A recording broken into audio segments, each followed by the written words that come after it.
नमस्कार विद्यार्थी मित्रांनो, आजच्या व्हिडिओमध्ये आपण जो सेकंड क्वेश्चन आहे तो पाहणार आहोत। तर पहा, इयत्ता 12वीच्या परीक्षा एकदम 2-3 दिवसावर आलेल्या आहेत आणि या 3 दिवसामध्ये तुमची जास्तीत जास्त तयारी कशी होईल आणि तुम्हाला परीक्षेमध्ये जास्तीत जास्त मार्क्स कसे मिळतील या पद्धतीने सर्व व्हिडिओज मी बनवत आहे। तर पहा, आपण पहिला क्वेश्चन घेतला, त्यामध्ये जो आपला रेग्युलर सिलेबस आहे, टेक्स्ट बुक आहे, त्यामधील पॅसेज असतो। परंतु ज्यावेळेस आपण सेकंड क्वेश्चन पाहतो, त्या सेकंड क्वेश्चन मध्ये आपल्याला अनसीन पॅसेज दिलेला असतो आणि हा जो अनसीन पॅसेज आहे त्यामध्ये तुम्हाला पॅसेजला 12 मार्क्स आहेत आणि त्यानंतर तुम्हाला समरी रायटिंग 3 मार्कला राहतं आणि त्यानंतर माइंड मॅपिंग 3 मार्कला राहतं। तर ह्या काही महत्त्वाच्या गोष्टी याच्यामध्ये लक्षात ठेवायच्यात। तर पहा, हा सेकंड क्वेश्चन आहे। मी तुम्हाला सांगितलं कधीही अगोदर पॅसेज रीड करण्याच्या अगोदर काय करायचं, तर त्यामधील क्वेश्चन्स जे आहेत ते रीड करायचे। तर आता या पॅसेजच्या खाली या ठिकाणी हे तुम्हाला सर्व क्वेश्चन्स दिसतील। आपण सुरुवातीला काय करणार आहे, तर आपण क्वेश्चन आन्सर्स नंतर पाहणार आहे। सुरुवातीला पाहणार आहोत समरी कसं लिहायचं, कारण विद्यार्थ्यांना समरी लिहिण्यामध्ये खूप सारं कन्फ्युजन असतं। आणि या ठिकाणी पहा, क्वेश्चन 2B जो आहे हा समरायझिंग म्हणून क्वेश्चन असतो आणि यामध्ये सरळ आपला विचारलंय, write a summary of the above extract by using the following points. तर पहा, एक्सट्रॅक्टचा अर्थ आहे पॅसेज। या ठिकाणी वर दिलेला जो पॅसेज आहे तो वाचायचा आहे आणि समरी लिहायची आहे। आता ही समरी लिहित असताना तुम्हाला हे पॉइंट्स दिलेत, love as a force, it's limitations, tolerance आणि नीड ऑफ टॉलरन्स। हे मुद्दे जे आहेत ना, हेच मुद्दे आपण त्या ठिकाणी एक्सप्लेन करायचे असतात। आता समरी कशी लिहायची ही गोष्ट अगोदर आपण समजून घेऊया। पहा, समरी लिहित असताना काही महत्त्वाच्या गोष्टी ज्या आपण लक्षात घेणं गरजेचं आहे। तर पहा, आता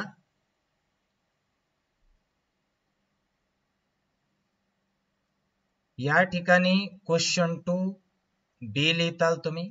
क्वेश्चन 2B मध्ये तुम्हाला समरी लिहायची आहे। आता समरी लिहित असताना पहिली गोष्ट काय करायची आहे, तर या ठिकाणी सुरुवातीला टायटल द्यायचंय। आता आपण या पॅसेजच्या नंतर आपण पॅसेज रीड केल्यानंतर टायटल काय आहे आपल्या लक्षात येईलच।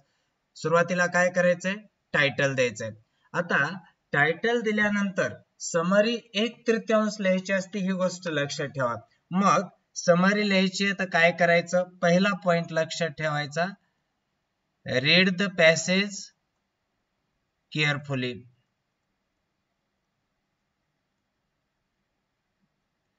काळजीपूर्वक पॅसेज वाचायचा आहे। आता पॅसेज जसा तुम्ही रीड कराल त्यानंतर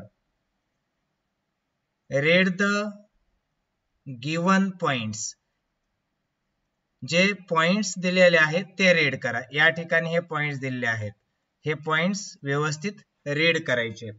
त्यानंतर पॅसेज रीड केल्यानंतर, पॉइंट्स रीड केल्यानंतर पुन्हा पॅसेज रीड करायचा आहे आणि यावेळेस identify the main ideas, identify the main ideas, मुख्य आयडियाज काय आहेत याच्यामध्ये, म्हणजे एकंदर पॅसेज मध्ये थोडक्यात काय सांगितलंय हे त्या ठिकाणी तुम्ही पाहिजे। म्हणजे पहा, तुम्ही एखादा चित्रपट पाहता आणि चित्रपट पाहिल्यानंतर ज्यावेळेस एखाद्या मित्राला सांगताय की चित्रपट असा आहे, त्यावेळेस नेमकं ते चित्रपटामध्ये काय आहे हे 10-15 मिनिटांमध्ये तुम्ही मित्राला सांगता। सेम इथं करायचंय, एवढा मोठा पॅसेज आहे, रीड करायचंय आणि थोडक्यामध्ये आपल्याला सांगायचंय की त्या पॅसेज मध्ये काय आहे। आणि त्यामध्ये चौथा पॉइंट लक्षात ठेवा, फॉर्म स्मॉल सेंटेन्सेस। पहा, छोटी छोटी वाक्य तयार करायची आहेत, मोठाली वाक्य लिहायचीच नाहीयेत। आपल्याला 2-3 लाईन मध्ये जे सांगितले ते थोडक्यामध्ये आपल्याला 1-2 ओळीमध्ये म्हणजे शॉर्ट सेंटेन्सेस मध्ये आपल्याला सांगत चालायचं आहे। त्यानंतर 5वा पॉइंट लक्षात ठेवा, ओमिट डिटेल्स। डिटेल्स देत बसू नका, आपल्याला शॉर्ट मध्ये सांगायचंय। समरीचा अर्थच असतं आपल्याला त्याच्यामध्ये जिस्ट द्यायचंय, शॉर्ट मध्ये सांगायचंय, तर त्यामध्ये डिटेल्स देत बसू नका, डिटेल्स ओमिट करा। आणि 6वा आणि सगळ्यात महत्त्वाचा मुद्दा आहे, स्वतःहून कुठलीही उदाहरणं देऊ नका, तुमचं ओपिनियन म्हणजे मत मांडू नका, किंवा तुमचे व्ह्यूज काय, तुमचा दृष्टिकोन काय आहे त्या पॅसेजच्या बाबतीत, अजिबात यापैकी काहीही करायचं नाहीये. स्वतः उदाहरण द्यायचं नाहीये, स्वतःचं मत मांडायचं नाहीये, असं कधीही करायचं नाहीये. आणि 7वा मुद्दा आणखी महत्वाचा आहे, एकाच पॅरेग्राफ मध्ये, लक्षात ठेवा, एकाच पॅरेग्राफ मध्ये हा एकंदर समरीचा जो भाग आहे एकाच पॅरेग्राफ मध्ये लिहायचा असतो. या ठिकाणी जर तुम्ही डबल पॅरेग्राफ केला, 2-3 पॅरेग्राफ केले तर मार्क्स मिळत नाहीत, हे लक्षात ठेवा. कारण त्याचा रूलच आहे, समरी लिहायची तर एकाच पॅरेग्राफ मध्ये समरी लिहायची असते. आणि सुरुवातीला सांगितलंच, टायटल द्यायला विसरू नका. अशा पद्धतीचा हा क्वेश्चन असतो. या क्वेश्चन साठी आपल्याला 3 मार्क्स असतात समरायझिंग साठी. पुन्हा एकदा सांगतो, सुरुवातीला काय करायचं, टायटल द्यायचं, बरोबर आहे. आता हे टायटल कधी द्यायचं, तर पॅसेज रीड केल्यानंतर द्यायचं. सुरुवातीला काय करा, रीड द पॅसेज केअरफुली, दिलेला पॅसेज जो आहे तो काळजीपूर्वक वाचायचा आहे. आता पॅसेज काळजीपूर्वक वाचल्यानंतर पॉइंट्स कोणते दिले, जसं मी इथं सांगितलं ना, नीड ऑफ टॉलरन्स, हे पॉइंट्स दिलेले आहेत. हे पॉइंट्स व्यवस्थित वाचायचे. मेन आयडिया, थोडक्यात त्या पॅसेज मध्ये काय सांगितलंय, आणि क्वेश्चन जो हा आहे समरीचा, सोडून देऊ नका, कारण याचे मार्क्स मिळतात आपल्याला. तुम्हाला जसं सुचल तसं आन्सर लिहा. मेन आयडिया काय हे त्यावरून आपण ओळखायचं आहे. आणि सेंटेन्सेस खूप लांब लचक बनवायचे नाही, छोटे छोटे सेंटेन्स मध्ये आन्सर लिहायचंय. डिटेल्स ओमिट करा, म्हणजे डिटेल्स वगळा, डिटेल्स लिहायचं नाहीये, कुठले एक्झाम्पल्स द्यायचे नाहीयेत. पॅसेज 2-3 पॅरेग्राफ मध्ये, आपलं समरी 2-3 पॅरेग्राफ मध्ये करायची नाहीये, तर एकाच पॅरेग्राफ मध्ये समरी लिहायची. आणि टायटल कशा पद्धतीने द्यायचं, ह्या सगळ्या गोष्टी मी तुम्हाला आता या ठिकाणी एक्सप्लेन केलेल्या आहेत. मला वाटतं तुमच्या लक्षात आलं असेल की समरी कशी लिहायची आहे. तर चला आपण सुरुवातीला पॉइंट्स काय दिले, तर love as first, it's limitations म्हणजे लव्हचे लिमिटेशन्स, टॉलरन्स सहिष्णुता म्हणजे सगळ्याला धरून चालणं, जाती धर्म, सगळ्या जाती धर्माचे लोक जे आहेत त्यांना एकसारखं मानणं, याला टॉलरन्स म्हणतो आपण. आणि नीड ऑफ टॉलरन्स आणि सहिष्णुतेची गरज काय आहे, ह्या गोष्टी या ठिकाणी ज्या आहेत आपल्याला यावर आधारितच समरी लिहायची आहे. तर विद्यार्थी मित्रांनो, चला सुरुवातीला आपण पॅसेज रीड करूया.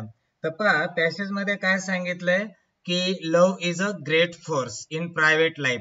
आपलं जे प्रायव्हेट लाईफ आहे, वैयक्तिक जीवन आहे, त्यामध्ये प्रेम ही एक मोठी शक्ती आहे. इट इज इंडीड म्हणजे खरोखरच, the greatest of all things म्हणजे सगळ्या गोष्टींमध्ये एक श्रेष्ठ गोष्ट आहे. बट लव्ह इन पब्लिक अफेअर्सचा अर्थ इथं व्यवहार है ना, परंतु सार्वजनिक जीवनामध्ये डज नॉट वर्क म्हणजे सार्वजनिक जीवनामध्ये हे काम करत नाहीये. आता इथं पहा, आपण जर पाहितलं तर यामध्ये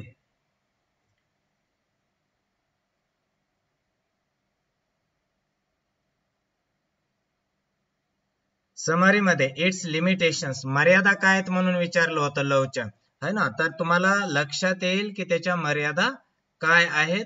तर या ठिकाणी प्रायव्हेट लाईफ साठी लव्ह ग्रेट आहे, परंतु पब्लिक लाईफ साठी नाही असं म्हटलंय. It has been tried again and again, आणि हे अनेक वेळेस सिद्ध झालंय. By the people of middle ages म्हणजे एजेस म्हणजे युग, मध्ययुगीन कालावधीमध्ये लोकांनी काय केलं. त्याचबरोबर by the French revolution, French क्रांती जी झाली त्यामध्ये सेक्युलर मुवमेंट. आता पहा, सेक्युलरचा अर्थ असतो धर्मनिरपेक्ष मुवमेंट म्हणजे चळवळ झाली, विच रिअसर्टेड. आता यांनी काय केलं, पुनरुत्थान केलं कशाचं, ब्रदरहुड ऑफ मॅन, तर मानवांमध्ये बंधुभाव निर्माण व्हावा असं त्यांनी रिअसर्टेड केलं, पुनरुत्थान केलं. And it has always failed, पण असं काय होऊ शकलं नाही.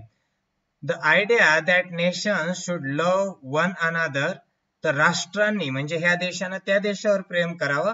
दॅट बिझनेस कन्सर्न्स और marketing boards should love one another, और that man in Portugal should love a man in Peru of whom he has never heard. म्हणजे यांना काय सांगायचंय, जसं की आपला व्यापार आहे, कन्सर्न म्हणजे त्याची चिंता, किंवा मार्केटिंगचे जे मंडळ आहेत, बोर्ड्स आहेत, त्यांनी सुद्धा एकमेकांना लव केलं पाहिजे. म्हणजेच काय, तर एकमेकांच्या बाबतीत तिरस्कार नसावा, प्रेम असावं. जसं की एखादा पोर्तुगालचा माणूस आहे आणि पेरू मधील माणसावर प्रेम करतोय ज्याच्याबद्दल त्याला काहीच माहित नाहीये, इट इज अबसर्ड. म्हणजेच काय, हे असं होणार नाहीये, हे अवास्तव आहे, म्हणजे खरं नाहीये आणि डेंजरस पण आहे, कारण माहीतच नाही तर तुम्ही कसं लव्ह करणार आहे. Love is what is needed, तर लव्ह गरजेचं आहे असं जरी आपलं वाटत असलं, वी चांट, आपण असं म्हणत राहतो, अँड देन सिट बॅक, आणि आपण बसून राहतो. The world goes on as before, आणि जग जसं अगोदर चालत होतं तसंच चालत राहतं. The fact is we can only love what we know personally. आणि खरा फॅक्ट जर पाहितलं तर काय आहे, आपण पर्सनली ज्याला ओळखतो ना त्याच्यावरच प्रेम करतो असं म्हटलंय. And we cannot know much मच, आणि जर आपल्याला दुसऱ्याबद्दल माहिती नाहीये तर त्याच्यावर आपण प्रेम करणार नाहीये. इन पब्लिक अफेअर्स, जर आपण पब्लिक म्हणजे सार्वजनिक जीवनाच्या बाबतीत विचार केला, in the rebuilding of civilization, civilization म्हणजे सभ्यता, जसं आपण हडप्पा संस्कृती, मोहनजोदडो संस्कृती याच्याबद्दल वाचतो ना, किती ग्रेट सिव्हिलायझेशन होतं, तर ही सभ्यता म्हटलं जातं किंवा कल्चर म्हटलं जातं. याची पुनर्रचना करायची, रिबिल्ड करायचंय, समथिंग मच लेस ड्रॅमॅटिक, तर तिथं नाट्यमय घडामोडींना उपयोग नाहीये. अँड इमोशनल इज निडेड, तर त्या ठिकाणी जास्त नाट्यमय न होता भावनिक होणं गरजेचं आहे, आणि त्यालाच आपण टॉलरन्स नाव दिलंय, म्हणजे सहिष्णुता, सगळ्यांना घेऊन चालणं. Tolerance is very dull virtue. आता पहा, टॉलरन्स जर पाहितलं ना तर एकदम डल व्हर्च्यू आहे असं म्हटलंय. म्हणजेच काय, तर एकदम कंटाळवाणा असा गुण आहे म्हटलंय. इट इज बोरिंग, कंटाळवाणा आहे. इट इज निगेटिव्ह, आणि टॉलरन्स हे निगेटिव्ह आहे, म्हणजे नकारार्थी असं म्हटलंय. इट मिअरली, मिअरली म्हणजे फक्त, means putting up with people, आणि याचा मेन उद्देश जर काय आहे तर फक्त सहन करीत राहणे. Being able to stand things, म्हणजे कोणत्याही परिस्थितीत, कशाही परिस्थितीत सहन करत राहायचं. No one has ever written an ode, ओडचा अर्थ असतं एखाद्या गोष्टीविषयी माहिती लिहिणे, तर टॉलरन्सच्या बाबतीत कुणी जास्त लिहिलंही नाहीये. Or raise a statue to her, आणि या बाबतीमध्ये जर पाहितलं तर असं ठामपणे कुणी काहीही सांगितलेलं नाहीये. 8. This is the quality which will be most needed after the war. परंतु आपल्याला जरी वाटत असलं तरी युद्धानंतर सगळ्यात महत्वाची क्वालिटी जी आहे ती हीच आहे. मग this is the sound state of mind. साऊंडचा अर्थ असतो स्ट्रॉंग. जर तुमच्याकडे टॉलरन्स आहे तर तुम्ही मनानं मजबूत आहे अशी मनाची अवस्था आहे तुमची. वी आर लुकिंग फॉर, मग आपण जे मेंटली स्ट्रॉंग बनण्याचा प्रयत्न करतोय तर त्यासाठी टॉलरन्स असणं गरजेचं आहे. This is the only force which will be enable different races, रेसेसचा अर्थ असतो वंश, आणि क्लासेस म्हणजे वर्ग, जसं जाती धर्म वगैरे, ह्या जे सगळ्या प्रकारचे लोक आहेत यांना एकत्र करण्याचं काम जर काय करत असेल समाज बांधणीमध्ये तर ते टॉलरन्स करतं असं म्हणणं आहे त्यांचं. The world is very full of people, हे जग लोकांनी भरलेलं आहे. It has never been so full before, अगोदर नव्हतं एवढं, आता लोकसंख्या वाढली. All trampling over each other, आणि हे सगळे एकमेकांवर अवलंबून आहेत. Most of this people one doesn't know and some of them one doesn't like. पहा, काय लोक एकमेकांना ओळखत नाहीत, बरं काय ओळखत असले तर एकमेकांना आवडत नाहीत. Well, what is one to do, एखादा व्यक्ती काय करतोय हे कुणाला माहित नाही. If you don't like people, जर तुम्हाला लोक आवडत नाहीत, put up with them as well as you can, तरी पण तुम्हाला काय करायचंय, त्यांना सहन करायचंय, जर तुमचं कोणासोबत पटत नाहीये तर. Don't try to love them, त्यांच्यावर प्रेम नाही करायचंय. यू कांट, आणि तुम्ही करूही शकत नाहीये. जर एखाद्या व्यक्तीला तुम्ही ओळखत नाहीये, ते व्यक्ती आवडत नाहीये, तर तुम्ही सहन करू शकता, त्याच्यावर प्रेम करू शकत नाही. But try to tolerate them, त्यांना सहन करण्याचा प्रयत्न करा. On the basis of that tolerance a civilised future may be build, आणि टॉलरन्सच्या आधारावरच इथून पुढची सभ्यता तयार केली जाईल. Certainly I can see no other foundation for the post war world, आणि युद्ध, पोस्ट ऑर म्हणजे युद्धानंतरचा कालावधी आहे, तर युद्धानंतर जसं की पहिलं महायुद्ध झालं, दुसरं महायुद्ध झालं, युद्धानंतर या लोकांचं फाउंडेशन तयार करायचं, यांना एकत्र ठेवायचंय, तर दुसरं ऑप्शन नाहीये, तुमच्याकडं टॉलरन्स असणं गरजेचं आहे. तर पहा 2-3 गोष्टी याच्यामध्ये आपल्याला सांगितलेल्या आहेत ज्या आपण समजणं महत्वाचं आहे. आता यावर मी समरी लिहितो. पहा, जर तुम्हाला स्पष्ट दिसत नसेल तर मोबाईल आडवा करा आणि व्यवस्थितरित्या पहा. आता या ठिकाणी आपण लिहूया टायटल. काय सांगितलंय यामध्ये? लव अँड टॉलरन्स. तर हे टायटल देतात. क्वेश्चन कोणता आहे? क्वेश्चन टू बी आहे. आता क्वेश्चन टू बी मध्ये काय आहे तर पहा, तर क्वेश्चन टू बी समरायझिंग आहे. Love as force, it's limitations, tolerance, need of tolerance. म्हणजे लव एक शक्ती आहे, त्याचे लिमिटेशन्स काय आहेत ते सांगितलेले आहेत. टॉलरन्स सहिष्णुता, नीड ऑफ टॉलरन्स, आणि टॉलरन्सची सहिष्णुतेची गरज काय, ह्या गोष्टी तुम्हाला ऍड कराव्या लागतील या ठिकाणी समरी लिहित असताना. लव अँड टॉलरन्स. पण एक गोष्ट करायची आहे पहा, जशाच तसे सेंटेन्सेस उचलायचे नाहीयेत. तर लव अँड टॉलरन्स हे आपण टायटल दिलं. आता आपण एका पॅरेग्राफ मध्ये आपल्याला सर्व आन्सर हे लिहायचंय. तर याच्यामधून आपल्याला सांगितलंय काय तर पहा, लव अँड टॉलरन्स. तर याचा एकंदर मतित अर्थ काय आहे हे समजून घ्यायचं. पॅसेजचं लिहायचं. पॅसेज मधले सेंटेन्सेस ऍज इट इज उचलून लिहायचे नाहीये. तर पॅसेज मध्ये काय सांगितलंय हे दिलेल्या मुद्द्यांच्या आधारे लिहायचंय. तर love and tolerance play very important role. Play very important role in, कशामध्ये म्हटलंय तर सिव्हिलायझेशन साठी, बरोबर आहे. इन रिबिल्डिंग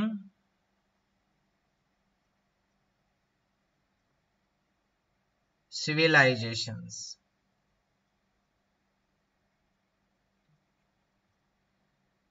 तर जी सभ्यता आहे ती पुनर्स्थापित जर करायची आहे तर लव आणि टॉलरन्स महत्वाची भूमिका निभावतात. तर पहा या ठिकाणी लव कशाच्या बाबतीत सांगितलंय? Love is effective in private life. Love is effective in private life. जसं इथं सांगितलंय love is a great force in private life. तर लव काय आहे? इफेक्टिव्ह आहे इन प्रायव्हेट लाईफ. किंवा तुम्हाला जसं आवडलं की love is important in private life असंही म्हणू शकता. तुम्हाला जसं सुचल परीक्षेत तसं लिहा. Love is effective in private life. पण आपला दुसरा पॉइंट सांगितला त्यांनी की tolerance is effective in public affairs हा शब्द आला होता. तर आपण लिहू शकतो इथं tolerance is effective in public life. तर टॉलरन्स हे पब्लिक लाईफ मध्ये इफेक्टिव्ह आहे.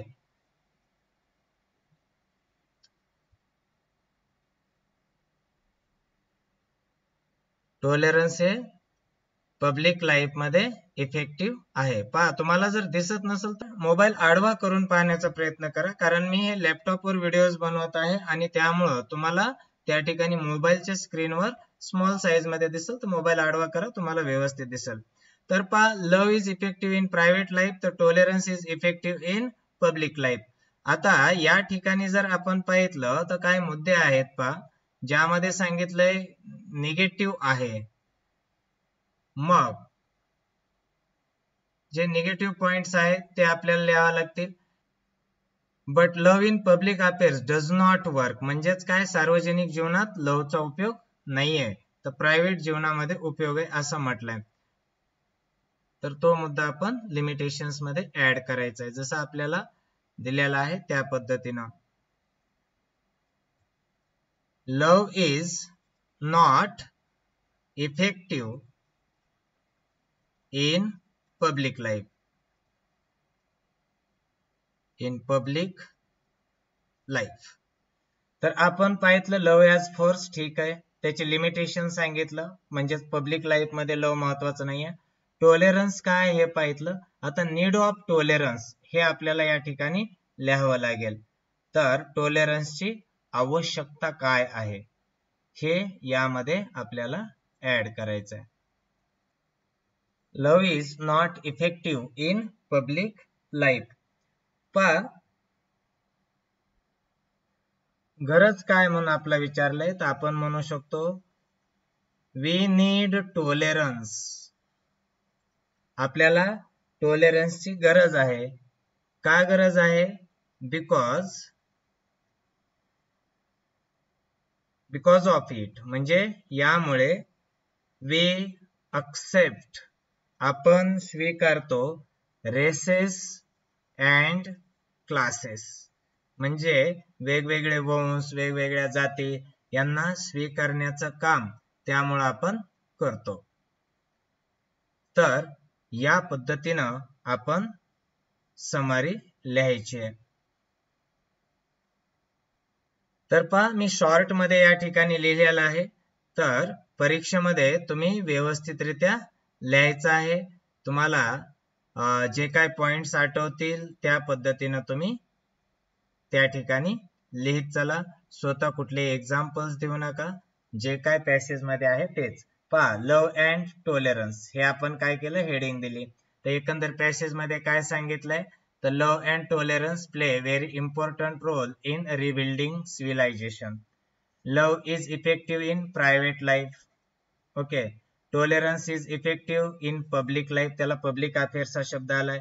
Love is not effective in public life हा negative point. We need tolerance, कायासाठी गरज आहे, तर we accept races and classes, म्हणजे या ठिकाणी जे दिलेलं होतं ना की आपण वेगवेगळे जाती धर्म यांना त्यामुळं स्वीकारू शकतोय जर आपल्याकडं टॉलरन्स असेल तर.